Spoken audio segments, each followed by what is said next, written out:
जय श्री राधा रानी सरकार की।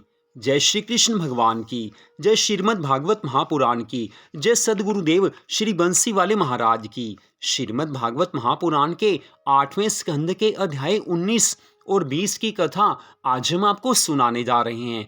इन अध्यायों के नाम हैं राजा बलि द्वारा श्री वामन भगवान को भूमि का दान देने का निश्चय करना और शुक्राचार्य द्वारा उसे दान देने से रोकना तथा 3 पग पृथ्वी दान देने के लिए राजा बलि का संकल्प करने का वृतांत। पिछले भाग की कथा में आपने सुना था कि श्री वामन भगवान राजा बलि के यज्ञ में पधारते हैं, 3 पग भूमि के लिए याचना करते हैं। अब उससे आगे की कथा का वर्णन करते हुए श्री सुखदेव जी महाराज कहने लगे हैं कि हे राजा परीक्षित, वामन भगवान की बात को सुनकर राजा बलि ने कहा कि बहुत अच्छा, आप अपना चरण आगे बढ़ाइए, मैं उसे धोकर 3 पग भूमि का संकल्प कर देता हूँ। वामन भगवान ने अपना चरण आगे बढ़ाया है और राजा बलि ने उनके चरण प्रक्षालन करके चरणोदक को अपने सिर पर और नेत्रों से लगाया है। फिर धूप दीप आदि से उनके चरणों की पूजा करके अपनी पत्नी से संकल्प करने के लिए जल मांगा है। जब रानी विंध्यावली गंगा जल की झाड़ी लेकर आई और राजा बलि 3 पग पृथ्वी दान देने के लिए तैयार हुए हैं, तब दैत्य गुरु शुक्राचार्य अपने ज्ञान द्वारा वामन भगवान का रहस्य जानकर उठ गए और राजा बलि के पास जाकर कहने लगे हैं कि हे राजन, जिनको तुम ना पहचानने के कारण छोटा सा ब्रह्मचारी ब्राह्मण समझ रहे हो, वह तो साक्षात पर ब्रह्म परमात्मा हैं। देवताओं की सहायता करने के लिए वामन अवतार धारण करके ये तेरा समस्त राज्य और धन लेने आए हैं। ये तुझसे 3 पग पृथ्वी का दान लेने के बहाने तीनों लोगों का राज्य लेकर देवताओं को अर्पित कर देंगे। अब यदि तू कहे कि मैं तो 3 पग भूमि प्रदान करने के लिए प्रतिज्ञा कर चुका हूं, तो उसका उत्तर यह है कि मनुष्य के अधिकार में जो कुछ भूमि अथवा धन हो उसको 5 भागों में विभक्त करना चाहिए। उसमें एक भाग धर्म के लिए, दूसरा भाग यश की प्राप्ति के लिए, तीसरा भाग उस धन की रक्षा के लिए और वृद्धि के लिए तथा चौथा भाग संसार के लिए और 5वां घर परिवार मित्र और सेवकों के लिए लगाना चाहिए। अतएव तुझे अपना 5वां भाग ही दान करना उचित है। यह धर्म के अनुकूल है।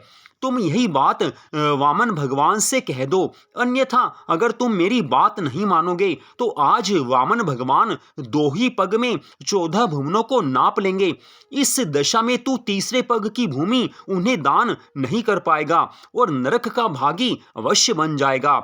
हे राजा परीक्षित, शुक्राचार्य के इन वचनों को सुनकर राजा बलि अपने मन में विचार करने लगे हैं कि यद्यपि गुरु का कहना मानना सर्वथा मेरे हित में है, तथापि मुख से वचन कहकर उससे पीछे हटना अत्यंत नीच कर्म माना जाता है। आज राजा बलि ने पुनः 4 घड़ी तक विचार किया है, लेकिन मन में एक ही भाव है कि मैंने जो प्रतिज्ञा की है वो तो पूरी करनी ही है।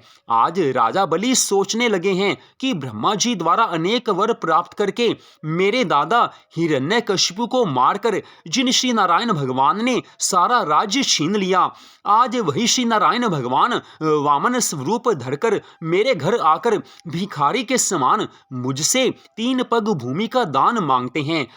तो ऐसी दशा में यदि मैं अपने गुरुजी की आज्ञा मानकर अपना वचन त्याग दूं, तो भी इनमें इतनी सामर्थ्य है कि ये मुझे जीतकर मेरा सारा राज्य और वैभव छीन सकते हैं। मुझे ये भी विश्वास है कि जैसी श्री नारायण भगवान की इच्छा होती है उसमें लेश मात्र भी घटा बढ़ी नहीं हो सकती है। अतः उचित यही है कि इन्हें 3 पग पृथ्वी का दान अवश्य दे ही देना चाहिए।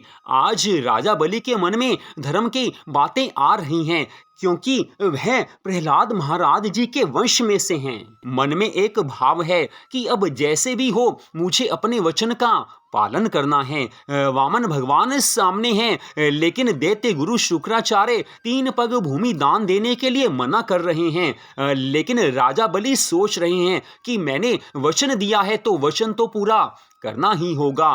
कई बार ऐसा होता है कि हम धर्म के रास्ते पर चलते हैं, हो सकता है कि हमारे परिवार में से या हमारे रिश्तेदारों में से या हमारे सगे संबंधियों में से, मित्रों में से कोई हमें धर्म के कार्य से रोकना चाहे, धर्म कार्य को ना करना देना चाहे, तो उस समय सावधान हो जाना चाहिए। जो भी धर्म का रास्ता है उसे अपनाना चाहिए। धर्म के रास्ते पर चलकर मनुष्य कभी भी दुर्गति में नहीं पड़ता है, लेकिन जो वचन देकर पीछे फिर जाते हैं उन्हें अवश्य ही नरक में जाना पड़ता है। और राजा बलि तो भगवान से सब कुछ कह चुके हैं, भगवान को वचन दे चुके हैं। साधारण इंसान को वचन देकर पीछे कोई हटता है तो भी उससे बाद में दुख मिलता है, लेकिन आज तो वामन भगवान को, जो सृष्टि के संचालक हैं, सारी सृष्टि के स्वामी हैं, उन वामन भगवान को राजा बलि ने वचन दे दिया है कि 3 पग भूमि का दान मैंने आपको देना है। तो राजा बलि तो अपने धर्म के रास्ते पर चलने को बिल्कुल तैयार हैं, लेकिन दैत्य गुरु शुक्राचार्य मना करते हैं।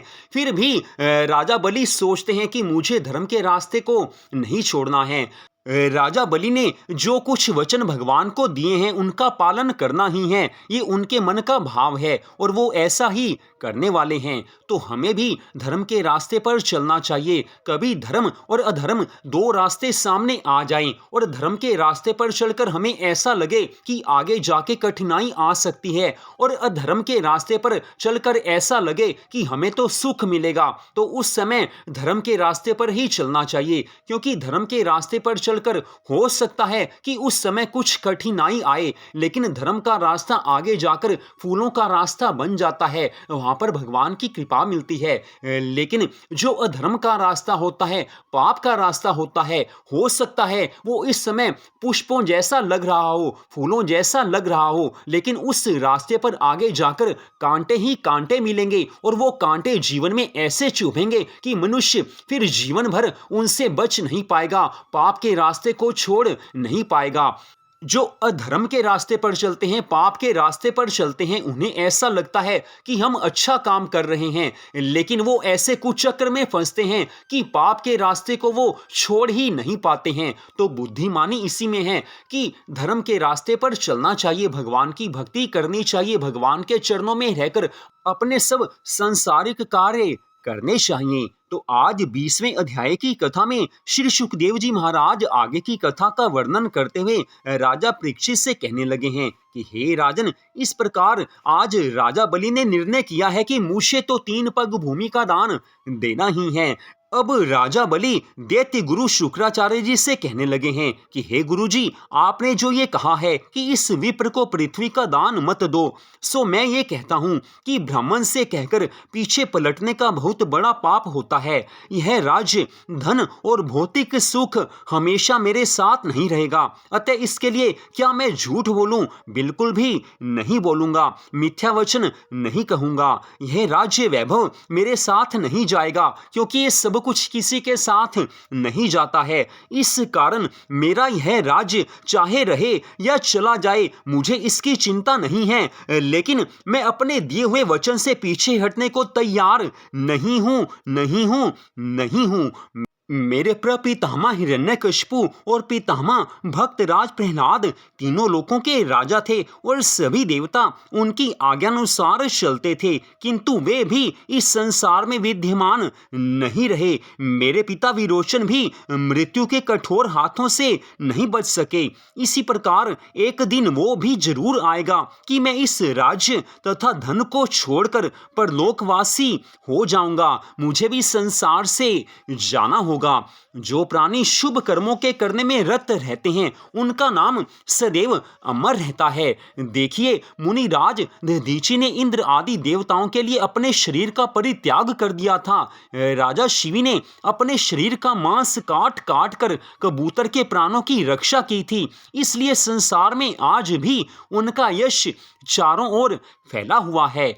हे गुरु महाराज, मैं राज सुख वैभव के नष्ट होने अथवा नरक में जाने से नहीं डरता हूँ, किंतु झूठ बोलने से डरता हूँ। यदि मैं इन्हें दान नहीं देता तो संसारी मनुष्य सदा यही कहेंगे कि राजा बलि ने वामन भगवान को दान देने का वचन दिया था, किंतु लोभ में आकर अपना वचन त्याग दिया।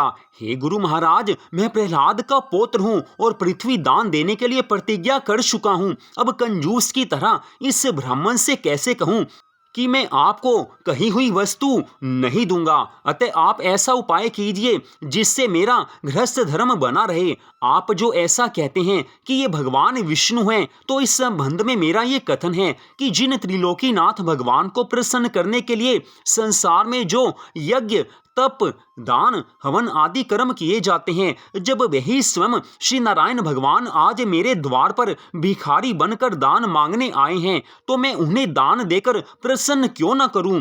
फिर ये वटुक रूपधारी भगवान तो केवल 3 पग पृथ्वी ही मांग रहे हैं, ज्यादा कुछ नहीं मांग रहे हैं। हे राजा परीक्षित, जब दैत्य गुरु शुक्राचार्य ने ऐसा देखा कि राजा बलि उनकी आज्ञा नहीं मानेगा, तब उन्होंने क्रोधित होकर राजा बलि को आज शाप दिया है कि जा रे अहंकारी राजा, तेरा राज्य और लक्ष्मी नष्ट हो जाएगी।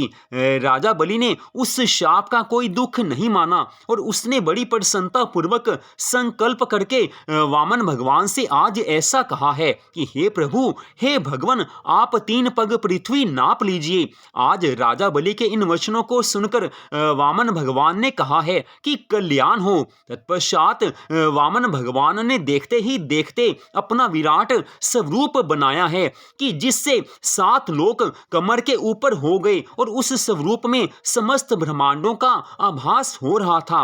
उस समय उनके शस्त्र और गरुड़ जी, नंद और सुनंद आदि 16 पार्षद अपना अपना रूप धारण करके वहां प्रकट हुए हैं। तभी जाम्बवंत नामक रीछ ने भगवान के विराट स्वरूप की 7 परिक्रमा करके श्री नारायण भगवान का उच्च स्वर से जय जयकार किया है, उनके श्री चरणों की पूजा की है।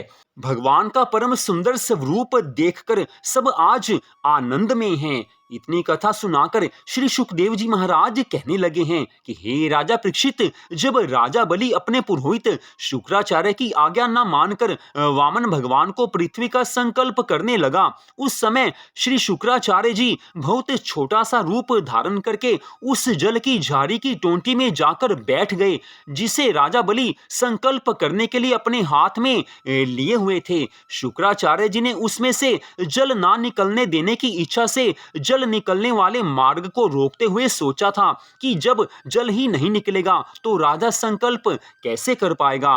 लेकिन अंतर्यामी वामन भगवान को सब कुछ मालूम हो गया और वे अपने हाथ की कुशा को उस झाड़ी की टोंटी में डालकर उसका छेद खोलने लगे हैं।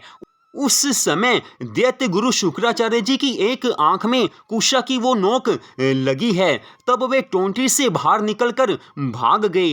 हे राजा परीक्षित, इस तरह से शुक्राचार्य जी की मन की इच्छा मन में रह गई है और आज राजा बलि की इच्छा पूरी होने जा रही है। वामन भगवान ने आज अपना विराट स्वरूप बनाया है और सब देखकर आश्चर्यचकित हुए हैं कि प्रभु ने कितना विराट स्वरूप धारण कर लिया है। तो यहीं पर आज की इस कथा का विश्राम होता है। अगले भाग में आप इससे आगे की कथा को सुन पाएंगे। जय श्री राधा रानी सरकार की, जय श्री कृष्ण भगवान की, जय सदगुरुदेव श्री बंसी वाले महाराज की, जय श्रीमद् भागवत महापुराण की। जय जय श्री राधे, जय जय श्री राधे, जय जय श्री राधे श्याम।